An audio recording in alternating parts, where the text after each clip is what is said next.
वक्त आ गया है कि जो हर दहशत गर्दी का जो वाक़या हुआ था, अब वहाँ पर कोई कश्मीर में होता है उसके तो एविडेंस भी नहीं है, वो उठाकर मलबा हम पर डालते हैं और एक जंग हम पे इम्पोज कर देते हैं। लेकिन यहाँ पर जो दहशत गर्दी के शवाहिद हमारे पास मौजूद हैं, वक्त आ गया है कि अब जब भी कोई ऐसा वाक़या हो वो भी एक तो दुनिया के सामने लेके जाया जाए। ऑल दो हम करते रहे, लेकिन प्रोएक्टिवली हमें इंटरनेशनल जो प्लेटफॉर्म्स मौजूद हैं, ICJ है, उन प्लेटफॉर्म्स को यूज़ करना होगा, अपना मुकदमा वहाँ पर भरपूर अंदाज में लड़ना होगा, क्योंकि भारत की जो दहशतगर्द की कार्रवाइयों से दुनिया भर जो है वो वाकिफ़ है, उसके शिकार भी है।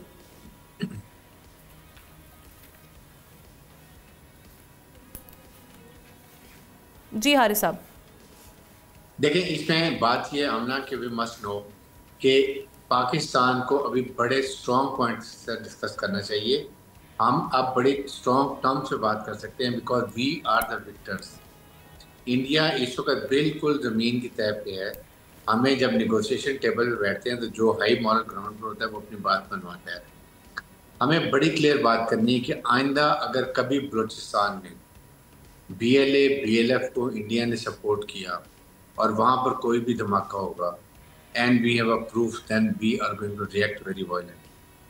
अगर अफगानिस्तान से TTP को या पाकिस्तान जो ये खुरासान ग्रुप है ISIS, इसको सपोर्ट किया और कोई KPK में कोई आपने हमारे प्रूफ आ गया तो we are going to react very violently.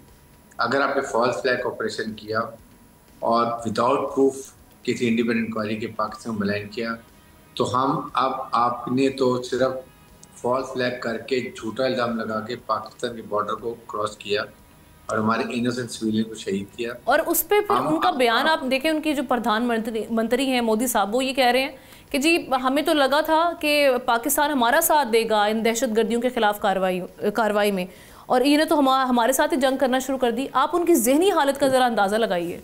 इसका जहनी दिमाग तबादला खो बैठा। देखें, इसके सर पे जो मिसाइल गिरे ना 10 तारीख को, आप यकीन करें इनका सिस्टम ऑफ जो था ना फंक्शनिंग, ये डिफेंस का और सिस्टम ऑफ गवर्नमेंट का, ये पैरालिसिस हो गया था। ये ट्रम्प को कहते हैं कि ये पता नहीं पाकिस्तान ने कौन से मिसाइल की बारिश कर रहा है, हमें समझ नहीं आ रही है, बचाओ हमें।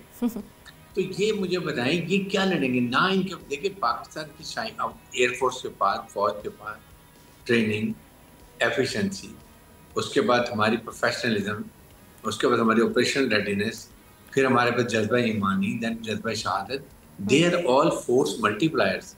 इनके पास क्या है? ना ट्रेनिंग, ना जज्बा, ना अपनी कमांड पे ट्रस्ट। तो इन्होंने क्या लड़ाई करनी? सिर्फ कश्मीरी औरतों बच्चों को शहीद कर सकते, दैट्स एंड ऑफ इट। इसीलिए ये बुरा हाल हुआ। और दुनिया में तो अच्छा हुआ कि दुनिया में इनका मुंह काला हुआ, दुनिया को पता चल गया अमेरिका इंडिया की असलियत क्या है। And what is Pakistan? आसमान पे चला गया है। पाकिस्तान की ये जो 6 जहाज गिराए हैं, ये जैसे MM आलम की ने जब 1-1.5 मिनट में जहाज गिराए थे 5 जहाज, तो वो अब दुनिया की एयर अकेडमी में पढ़ाए जाते हैं।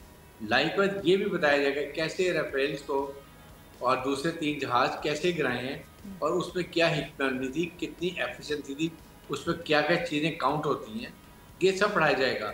और इंडिया के ऊपर तो मेरे ख्याल में यकीन करें कि अब ना तो इनको कोई अपने वेपन हमले से देगा अपनी बदनामी कराने के लिए, और ना ये बात कर सकते। और पाकिस्तान को इमीडिएटली जहां कंफर्म हो कि इन्होंने जाफर एक्सप्रेस जैसा कोई इंसिडेंट किया है, we must go and hit that target in India. That is our language understand. और इन्होंने अब लैंग्वेज का पता चल गया। इन्होंने समझा कि जैसे लाइन ऑफ कंट्रोल क्रॉस कर ली, पाकिस्तान का बॉर्डर क्रॉस करके हमारे सिविलियन शहीद कर दिया, 24 ड्रोन फेंक दिए, फिर हम खामोश हैं। रात को जब मिसाइल फाड़ने शुरू किए, तब जब TGI पे ने कहा okay now wait for a response, और उन्होंने क्लियर कहा था कि एक आप स्टार्ट करोगे, वी विल एंड इट। बिल्कुल 8-10 घंटे में हमने एंड किया, और ऐसा किया इनकी नस्लें याद रखेंगी। ये लैंग्वेज ही अखंड भारत की जो है ना हिंदू एक्सट्रीमिस्ट, ये समझ इनके साथ में डंडा मारोगे तो राम राम करेंगे, अदरवाइज ये चढ़ाई करते रहेंगे। So this is the best treatment आइंदा के लिए। जब पाकिस्तान टेररिज्म हो, इमीडिएटली इनकी सख्ती से अमल करें और दुनिया को भी बता देना चाहिए कि that's how we are going to behave now. Subscribe करें और बेल दबाएं ताकि कोई खबर रह न जाए।